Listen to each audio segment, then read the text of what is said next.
एक बार एक बड़े से हॉल में बहुत सारे लोग बैठे थे।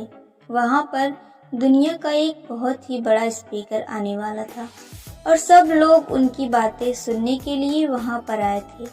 लगभग 10 मिनट के बाद वह स्पीकर स्टेज पर आ जाता है और वह बोलता है कि अगर आपने मेरी बात ठीक से सुन ली और समझ ली तो आपकी ज़िंदगी पूरी तरह से बदल जाएगी।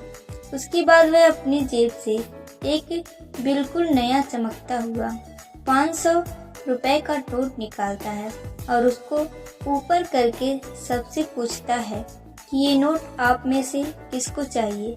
ये सुनते ही सब लोग अपने अपने हाथ ऊपर कर देते हैं।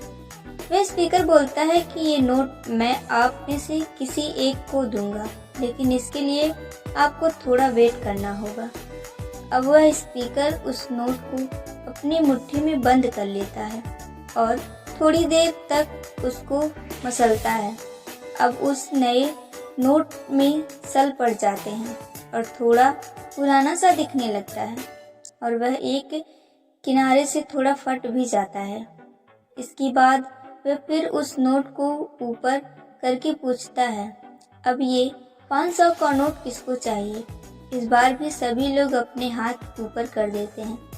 तब स्पीकर ने उस नोट को जमीन पर गिरा दिया और उस नोट पर 3-4 बार पैर रख दिया। इससे नोट और भी पुराना हो गया और उस पर थोड़ी मिट्टी भी लग गई थी। फिर उन्होंने उस नोट को ऊपर किया और पूछा कि अब बताओ, अब इस नोट को आप में से कौन लेना चाहता है। और इस बार फिर सबके सबने अपने हाथ ऊपर कर दिए।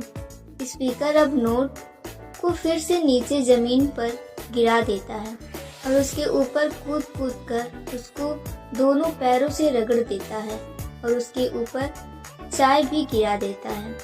अब नोट इतना गंदा हो जाता है कि उसको पहचानना भी मुश्किल हो जाता है। कोई भी उस नोट को देखता तो यही बोलता कि अब ये सिर्फ एक गंदा कागज का टुकड़ा है, अब यह बेकार है, इस दुनिया में इसकी कोई वैल्यू नहीं है। स्पीकर ने एक बार फिर उस नोट को उठाया और ऊपर करके सबसे पूछा, अब इस नोट को कौन लेना चाहता है। और इस बार भी सब के सब ने अपने हाथ ऊपर कर दिए। कितनी भी गंदा पुराना मिट्टी में सना हुआ चाय का दाग लगा हुआ हो, लेकिन अभी भी वह 500 रुपए का नोट ही था। जिंदगी कई बार बड़े बड़े झटके देती है। आप एग्जाम में फेल होते हो या जॉब की इंटरव्यू के बाद आपका सिलेक्शन नहीं होता।